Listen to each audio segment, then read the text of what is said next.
Welcome back, everybody. This is Bulldog, and today I'm going to talk about these data discs in Galactic Conquest and show just how ridiculous some of these infinite loops can be. I'm sure a lot of you have seen Yoda, have seen the Vader that I've got up here at the moment, but it gets even crazier than that. We can two-man some of these Relic teams using Gear 6, Gear 7 characters. It is absolutely crazy. And how are we doing it? We're really only using in my case, I'm only using 5 data discs. You can use a lot more. You can use different combinations. But what I've got here is I've got 3 healing over times. That's going to gain.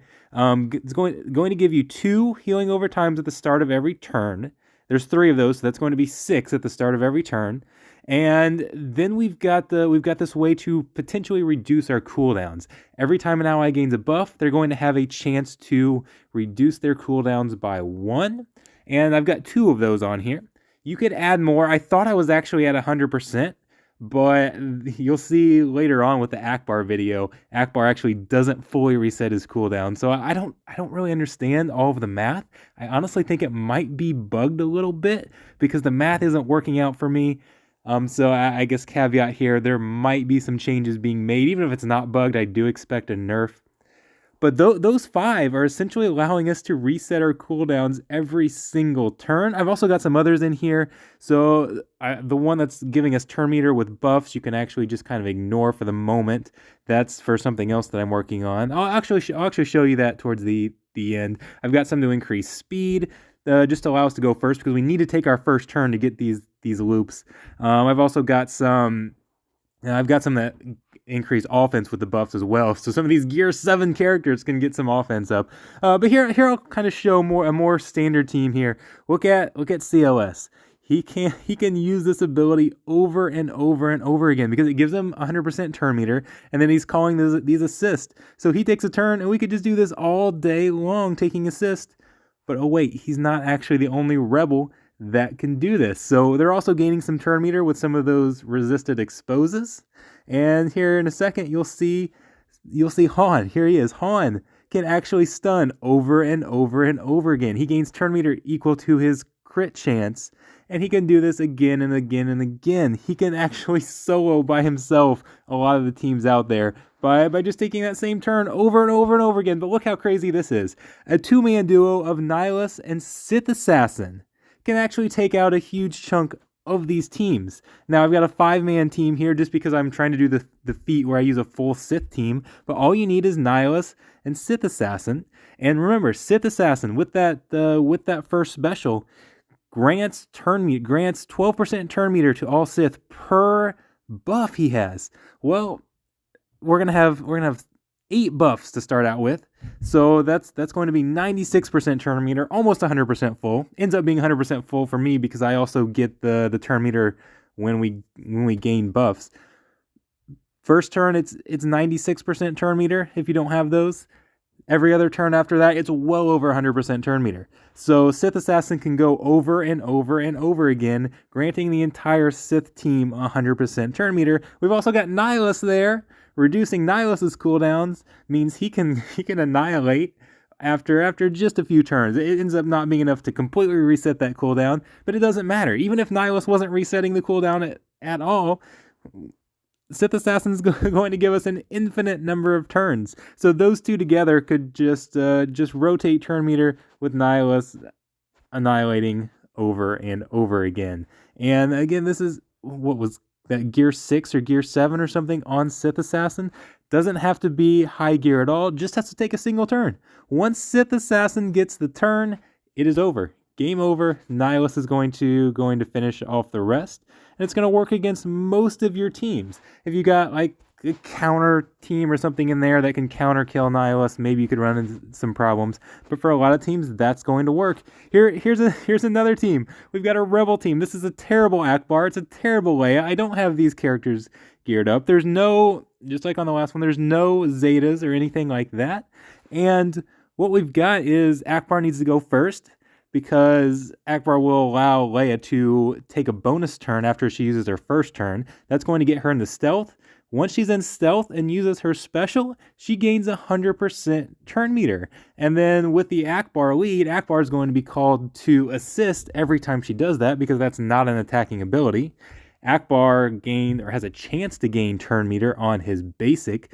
So not only is he going to assist over and over again, doing a little bit of damage here, but then eventually, every once in a while, he's going to take a turn and call Leia to assist. Leia's really going to do some damage because of that damage disc that I have. Every time Leia gains a buff, she gains 5% offense. I believe it's 5% offense. Well, she's gaining the 6 healing over times, foresight, offense up, crit damage up, and stealth. So that's 10 buffs every single time she takes a turn.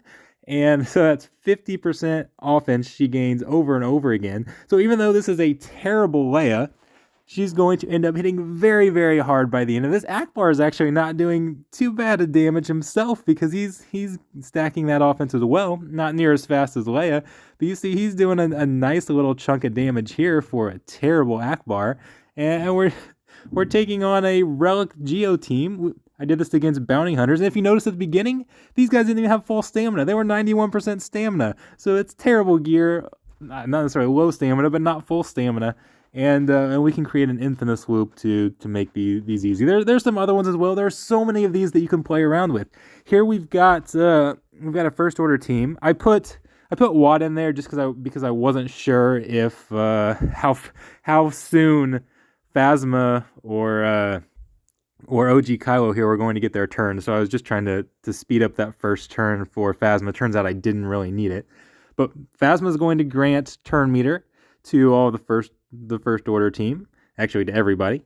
And then Kylo is going to also grant turn meter to first order and those with advantage. So Phasma and Kylo can just rotate their turn meter. That's creating a 100% TM loop, and they can go back and forth because they're resetting that cooldown every single time. And again, you can take out most teams, a lot of teams with this. There are other combinations as well. Doesn't even have to be a first order team. You could do Phasma and Thrawn, for example, as well. You could stick Thrawn in here. And okay, so you have Phasma grant everybody turn meter, and then Thrawn swaps turn meter with Phasma. Phasma grants everybody turn meter again. That'll bring Thrawn up to 100% turn meter. Then, because he resets his cooldown, he can swap that turn meter with Phasma and just repeat that cycle over and over again with those two giving the other 3 characters on the team turn meter. There are so many infinite loops like this that is just absolutely crazy. So I'll show you one more video here, guys. This is the one where you do need the turn meter on the buffs. I said at the beginning I would go ahead and throw this one in here as well, so you can see kind of what I'm working with there. Here we've got Yoda, who when he gets a bunch of buffs, he can spread those to everybody else and give everybody else pretty much 100% turn meter. Here I didn't quite have enough of those, so it's just short. But then when Bastila gives herself and Yoda the buffs, that completes the cycle. So it goes back and forth between Yoda and Bastila. Actually, a couple times here we do have enough to get 100% turn meter. You see Yoda taking a couple turns in a row. And then they've got all that offense that they stack as well. So Yoda's granting all those turns and then getting all the offense and hitting really, really hard. So with this combination, these two by themselves can defeat most teams out there because with the Bastila lead, they can absorb a few hits to start with. So even if you're not fast enough, you can take a bit of a punch before you get this going, and it works very well. So it's going to be interesting to see what CG does about this. To me, this is way too powerful, and I really think they're going to scale this back a little bit and fix some things there. But for right now, this makes a lot of these battles trivial with data discs that are very easy to get. They're very cheap. There's still room for us to add even some more on here. So if you haven't been using this, I hope this helps you and can help you complete Galactic Conquest, and we'll see what they do. So thank you guys so much. I'll see you next time.